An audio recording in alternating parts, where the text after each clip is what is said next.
तुमको मिरची लगी तो मैं क्या करू धुळ्याच्या सभेतून मुख्यमंत्र्यांची टीका. बिनविरोध नगरसेवक निवडून येण्याच्या मुद्द्यावरून मुख्यमंत्र्यांचा विरोधकांना टोला. अभिनेत्री स्पृहा जोशी आणि अभिनेता भरत गणेशपुरे घेणार मुख्यमंत्री फडणवीसांची प्रकट मुलाखत. 8 जानेवारीला संध्याकाळी नागपूरच्या हॉटेल सेंटर पॉइंट येथे मुलाखतीचं आयोजन.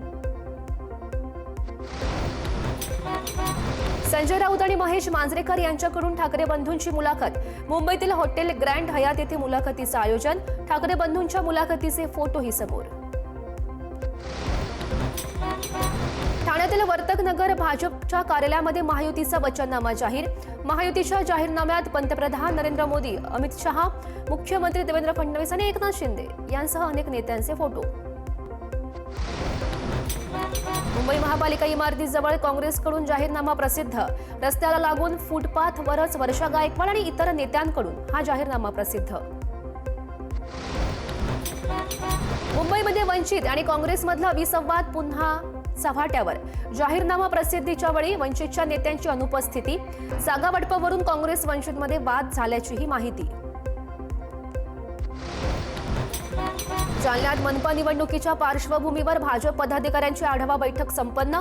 प्रदेशाध्यक्ष रवींद्र चव्हाण यांच्या अध्यक्षतेखाली पार पडली बैठक. जालन्यामध्ये महापौर भाजपाचाच होईल, चव्हाणांनी व्यक्त केला विश्वास. सांगली महापालिका क्षेत्रामध्ये आचारसंहितेचं उल्लंघन केल्यास कठोर कारवाई. पक्षाचे पदाधिकारी आणि शांतता कमिटीच्या बैठकीमध्ये सांगली पोलिसांचा कडक इशारा.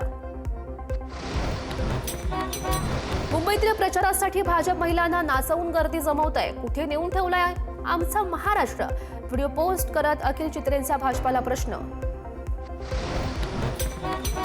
ठाण्यामध्ये अविनाश जाधव यांनी निवडणूक निर्णय अधिकाऱ्यांची घेतली भेट. बिनविरोध निवडून आलेल्या विभागातील अधिकाऱ्यांवर 24 तासात कारवाई करण्याचं आश्वासन. कारवाई न केल्यास आयुक्तांच्या दालनाबाहेर ठिय्या करू, जाधवांचा इशारा.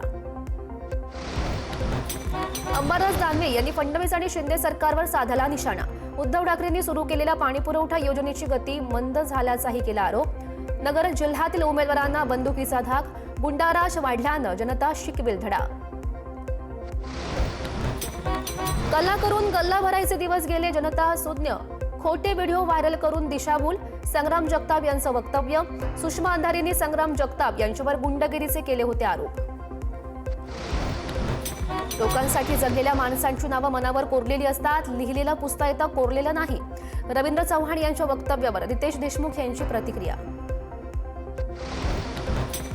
विलासराव देशमुखांनी केलेल्या वक्तव्यावर रवींद्र चव्हाण यांच्याकडून दिलगिरी व्यक्त. विलासराव देशमुखांच्या नावाखाली काँग्रेस मत मागताय आणि याबाबत मी विधान केलं. विलासराव यांच्यावर कोणतीही टीका केली नाही. रवींद्र चव्हाण यांचं वक्तव्य. विलासराव देशमुख यांच्या स्मृती पुसल्या जाणार नाहीत. महाराष्ट्रामध्ये झालेल्या चांगल्या मुख्यमंत्र्यांपैकी विलासराव देशमुख हे एक. रवींद्र चव्हाण यांनी केलेल्या वक्तव्यावर त्यांच्याकडून दिलगिरी व्यक्त. विलासराव देशमुख यांच्या कल्पनेतील जी अपूर्ण कामे आहेत ती आम्ही पूर्ण करू, असं रवींद्र चव्हाण यांच्या म्हणण्याचा अर्थ. रवींद्र चव्हाण यांच्या वक्तव्यावर रावसाहेब दानवेंकडून सारवासारव. विलासराव देशमुख यांचं नाव मिटवण्याची ताकद कुणामध्ये नाही. हे सत्तेसाठी आलेली लोक आहेत. सत्तेसाठी उद्या मोहन भागवत यांना देखील मिटवतील, विजय वडेट्टीवार यांचं विधान. रवींद्र चव्हाण यांनी विलासराव देशमुख यांच्याबाबत केलेलं विधान खेदजनक.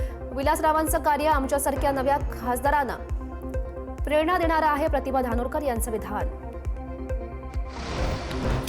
काँग्रेसच्या काळामध्ये 8 तास देखील लाईट नव्हती. आज 24 तास वीज शहर आणि खेड्यांमध्ये मिळते. जनतेला काँग्रेसचे दिवस आठवून द्या. परभणीतील सभेत रवींद्र चव्हाण यांचं वक्तव्य. परभणी महापालिकेमध्ये महापौर भाजपाचाच होणार, प्रदेशाध्यक्ष रवींद्र चव्हाण यांचा दावा. युती तुटली असली तरी हिंदू मतांचं विभाजन होणार नसल्याचा व्यक्त केला विश्वास. अकोल्यातील काँग्रेस नेते हिदायत पटेल यांच्यावर हल्ला. चाकू हल्ल्यामध्ये हिदायत पटेल गंभीर जखमी. अकोटमधील रुग्णालयामध्ये पटेल यांच्यावर उपचार. हल्ला कुणी आणि का केला याबाबत अस्पष्टता. सांगलीमध्ये ठाकरेंच्या शिवसेनेच्या उमेदवाराच्या आईचा आत्महत्येचा प्रयत्न. काँग्रेस राष्ट्रवादीकडून उमेदवारी मागे घेण्यासाठी दबाव टाकल्याचा आरोप. काँग्रेसने मात्र सगळे आरोप फेटाळले. अमरावतीमध्ये रवी राणा 15 वर्ष सत्तेमध्ये मात्र विकास झाला नाही. शासनानं दिलेल्या पैशांचं ऑडिट झालं पाहिजे. आमदार संजय खोडके यांचा घणाघात. संजय खोडके यांचं मानसिक संतुलन बिघडलंय. रवी राणा यांचा पलटवार. नांदेडमध्ये आमदार हेमंत पाटील आणि आमदार बालाजी कल्याणकर यांच्यामधील वाद चव्हाट्यावर. कल्याणकर यांच्या कार्यकर्त्यांची हेमंत पाटील यांच्या विरोधात घोषणाबाजी. नांदेडमध्ये शिवसेनेच्या आमदारांकडून अपक्ष उमेदवाराचा प्रचार. शिवसेनेमध्ये गटबाजी सुरू असल्याची चर्चा. बंडखोरांचा प्रचार आमदारांना करणं हे दुर्दैवी आहे. आमदार बालाजी कल्याणकर यांचं वक्तव्य. जालन्याचे आमदार अर्जुन खोतकर शिंदे सेनेच्या उमेदवाराच्या प्रचार रॅलीमध्ये सहभागी. जनतेला विकास हवा असून आम्ही विकासाचं वचन दिलंय. खोतकरांची प्रतिक्रिया. निवडणुकीच्या प्रचारादरम्यान कोणी पैसे वाटायला आलं तर पैसे घ्या, त्या पैशातून टॉयलेट बांधा.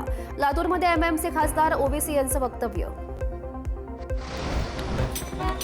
संभाजीनगरमध्ये जाहीर सभेमध्ये तरुणांना थेट रस्त्याच्या दुरावस्थेबाबत आमदार प्रशांत बंब यांना केला सवाल. साहेब रस्ते कुठे आहेत या प्रश्नानं सभेतील वातावरण तापलं. आमदार प्रशांत बंब यांच्यावर सभा अर्धवट सोडण्याची वेळ. परभणीमध्ये प्रचार वाहनांना परवानगी न दिल्यानं उमेदवारांना मनपा आयुक्तांसोबत घातला वाद.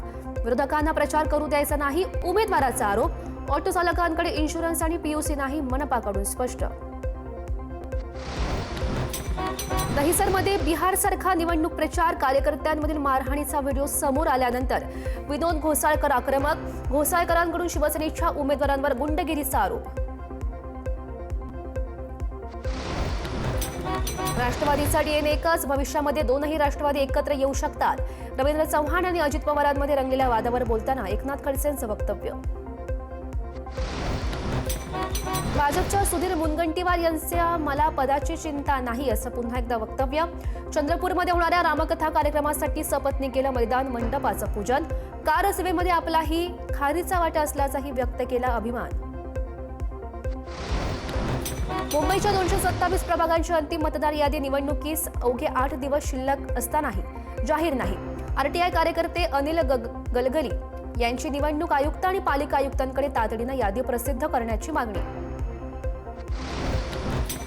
सांगलीचे पालकमंत्री चंद्रकांत पाटील यांची मंत्रिमंडळातून हकालपट्टी करा. कराड तालुक्यातील भाजपच्या जुना कार्यकर्त्यांची ही मागणी. यशवंत बँकेमधील 112 कोटींच्या गैरव्यवहार प्रकरणी कराड तहसील कार्यालयाच्या समोर निदर्शनं. मनसेतून संतोष झुरी यांची हकालपट्टी. संतोष झुरी यांचा भाजपमध्ये पक्षप्रवेश. मनसेच्या सर्व पदांवरून संतोष झुरी यांची हकालपट्टी.